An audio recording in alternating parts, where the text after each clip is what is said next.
Esse capítulo, para muitos, ele é polêmico. E são poucos os teólogos pentecostais que tentam explicá-lo, tentando confrontar com o pensamento liberal, e não conseguem, na sua íntegra, fazer isto. Porque esse capítulo, ele trata sobre línguas estranhas e profecias. O texto é claro que ele diz: a ninguém proibais falar línguas estranhas. Ele é enfático. Mas aqui Paulo está tratando do culto público. Por isso que ele usa a palavra eclésia ou a palavra assembleia. Em uma assembleia, o que é mais interessante? Línguas estranhas ou profecia? Era essa a pergunta de Paulo.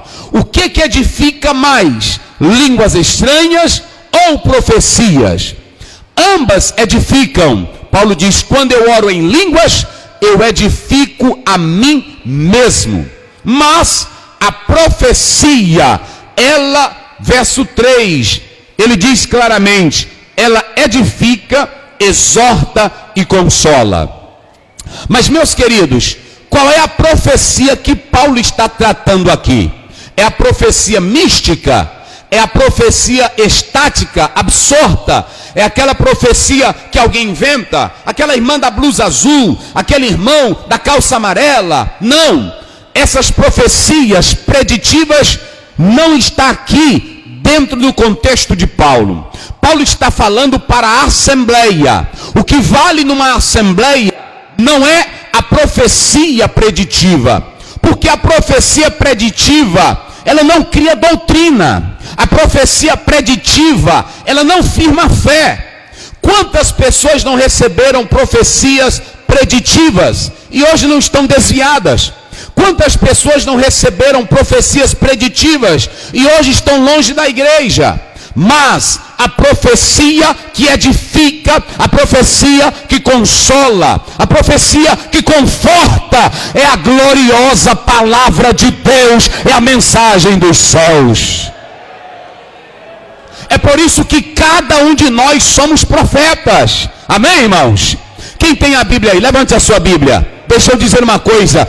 Tudo que Deus quis revelar para a nossa salvação, para o nosso bem, está nesta palavra santa e eterna. E cada crente pode abrir a boca e pregar a gloriosa palavra de Deus. Ela consola, ela conforta, ela edifica. É por isso que Paulo diz assim: procure falar a profecia proclamativa, porque essa profecia proclamativa, ela é quem edifica. Muitas igrejas estão em busca de profeta fundo de quintal, profeta ponta de rua, pastores adivinhadores, pastores que estão fazendo prognóstico do futuro, adivinhando carteira de identidade, número da sua conta bancária. Tudo isso pode ser feito e estudado. Deus não está interessado na tua identidade, na placa do teu carro. Deus está interessado na tua salvação, no perdão da tua vida e na tua reconciliação. E só quem faz isso é a poderosa palavra de Deus. Deus não disse assim: prega a adivinhação. Se você ler Timóteo 4:2, ele vai dizer claramente na sua segunda carta: tu, pois, prega a palavra a tempo e a fora de tempo. Toda igreja que vive em busca dessas coisas, ela perde a sua identidade. Agora prestem bem atenção. Paulo, ele diz assim: a profecia, ela tem mais excelência na congregação do que as línguas estranhas. Porque ele diz assim: olha, se você analisar, se o indouto, ou seja, um leigo, uma pessoa que não é crente, vem ao culto, e eu estou aqui todo o tempo, alamacaba labaçu, alabacama lamassu, alamacaba labaçu, elemequema lá, ou descovaneia, alamacatorima. O incrédulo vai sair com vergonha. Porque a Bíblia diz que ele não sabe nada. Paulo disse que preferia dizer, está aí claramente, ele preferia dizer 5 palavras em língua inteligível Estão entendendo? Porque se você disser uma palavra com língua inteligível, a pessoa que está no culto vai ouvir a mensagem e vai criar nele expectativa de salvação. Observe que Paulo ele diz aí claramente, verso 15. Ele diz, orarei com o espírito, mas também orarei com a mente. A oração ela tem um lado espiritual. Mas a oração também, ela tem o seu lado mental. Eu tenho que orar com o espírito, mas eu tenho que orar com a mente. Então Paulo está usando termos técnicos como mente. Paulo está usando termos técnicos como ciência para mostrar que o culto não pode ser desequilibrado. Para mostrar que o culto não pode ser só de reteté. Para mostrar que o culto não pode ser só emocionalismo. Mas quem levanta a mão tem que saber por que está levantando. Quem diz glória a Deus tem que saber por que está dando glória. Quem diz aleluia tem que saber por que está dizendo aleluia. Porque conhece a gloriosa palavra de Deus. Então, a profecia que Paulo está falando que tem interesse na igreja é aquela que edifica, que é a profecia da palavra de... A igreja de Corinto, ela queria ser espiritual, mas ela era do bagaço, ela era da folia, ela era da festa dançante, ela era das predileções. Eu sou de fulano, eu sou de Beltrano, quem manda em mim é o fulano de tal, eu não obedeço fulano. É por isso que essa igreja não tinha ordem. Até mesmo, se os irmãos observarem, as mulheres, Paulo não estava proibindo elas de ensinarem, Paulo não estava proibindo elas de pregarem, mas Paulo estava repreendendo a desordem delas. Meu irmão, minhas irmãs, tem mulher espiritual, que quando ela dá para ser frenética, entrar naquela frenesi, ela faz coisas escandalosas. Tem lugar aí que o pessoal fica cobrindo as partes íntimas das irmãs. Dizem que é poder de Deus, sem decência, sem ordem. Tem outros que sobem no púlpito, pegam o microfone e dizem, foi Deus que me mandou. Não, o maior profeta aqui sou eu, que estou pregando hoje à noite, que Deus me colocou. Se Deus levantar você, você tem que dizer para mim, pastor, eu queria lhe comunicar. Deus não é de desordem. Ele não quer que um fique ali levantando, outro acolá, de jeito nenhum. Deus tem ordem. Deus tem ordem na casa dele.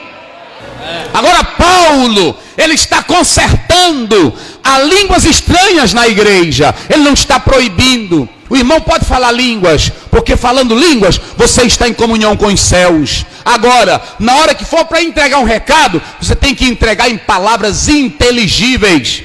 Palavras que o povo compreenda. Não ter meninice. Não, pastor Zé, eu posso pular? Pode. Pastor Zé, eu posso levantar a mão? Pode, porque você não está engessado. Paulo não queria aqui que ninguém ficasse como se estivesse dentro de um gesso. É gostoso é quando vê crente. Paulo diz assim, olha, quando vocês se ajuntam, um tem visão, outro tem revelação, outro tem profecia, outro tem salmo, faça tudo para a edificação da igreja do Senhor Jesus. Quantos ainda acreditam que o Espírito Santo está em nós? Quantos acreditam que Ele está na igreja? Ô meu irmão, entre no culto, o Espírito Santo fale comigo, o Espírito Santo toca na minha vida. Então eu quero dizer aqui rapidamente, para nós encerrar, somos profetas para edificarmos bem a vida dos outros. Você não é profeta para destruir, não fique destruindo teu irmão não. A irmãzinha estava, um pastor, um teólogozão pregando, e a irmãzinha, aleluia, aleluia, aleluia. Pronto, aí o teólogo disse, eu vou mandar aquela irmã parar, que eu não, só com aquela zoada. Aí o pastor dela disse, não, mande não. Não, pastor, ela falta o equilíbrio, senão ela está treinando para o arrebatamento. Aquele pulinho dela, é que na hora que a trombeta tocar, ela já vai subir. Deixa a irmãzinha, rapaz. Não é? Deixa a bichinha. Não é? Que você... Tem pessoas que atrapalham a alegria dos outros. Não é assim, irmão? Atrapalha a alegria dos outros. Ei, irmão, irmão, tu está orando alto demais. E quando ele pulava, carnaval? Não é assim, irmão? Irmão, nós somos crentes, tem hora que nós bota a banca demais também. Né? Bota a banca demais. Irmão, sinceramente, irmão, não gostei muito pro culto, porque... Aí pronto, a igreja naquele tempo, irmão, era uma igreja abençoada. Paulo disse, olha, é o último discurso que eu vou fazer, então eu tenho que demorar. Aí pronto, pregou até o dia amanhecer. Nós temos que ter equilíbrio. Agora preste bem atenção, o teu equilíbrio não pode engessar o teu irmão. Irmão, sim, fala baixo. Você está aí na igreja, o irmão está... Ore mais de baixinho. Nada. Tem pessoas, irmão, cada um tem o seu temperamento. E o Espírito Santo nos usa de acordo com o nosso temperamento. Tem irmão que pula mesmo, tem outro que fica só assim, ó, querendo pular, querendo gritar. Deixa ele ali. Agora tem outro não, que corre logo dentro da igreja, passa por cima de banco. É assim. A gente tem que segurar ele de vez em quando. Mas deixa, é melhor ele estar na igreja adorando do que fumando maconha, pulando no carnaval, bebendo cachaça. Ele está adorando a Deus na casa do Senhor Jesus. Agora o pastor vai só equilibrando ele, não é assim, irmão? Vai equilibrando ele, vai ajeitando ele. Lá no Coroatá, quando eu estava andando no Fusquinha, finalizando. Aí o Fusca faltou, a bateria pifou. Aí eu disse, irmão, nós temos que descer para empurrar o carro. E o irmão estava lá. Eram 3, eu, mais um irmão e esse outro. Aí ele disse, meu pai, Enemacaçu. Eu disse, não, é para tu empurrar, é o Fusca. Aí ele disse, não, mas né, pastor? É. Aí ele botou a mão no Fusca empurrando, Anamacai, Debaçu. Eu disse, aí tá certo, pode empurrar. Aí pronto. Aí eu fui pedir, o outro chegou lá, eu sentei lá assim próximo um cachorro quente. Aí ele chegou, Pai do Senhor, pastor Zé, Pai do Senhor. Aí pronto, ele botou, moço, bota uma pipoca aí pra mim. Aí ele botou a pipoca. Aí eu disse, ei, pastor Zé, o culto? Eu disse, eita benção. Aí ele é Macai, né, pastor? Eu disse, é verdade. Agora eu disse, irmão, faça isso não, eu deixo ele pra lá. Eu deixo ele para lá. O importante, irmãos, é nós nos unirmos para o som sair perfeito. Amém?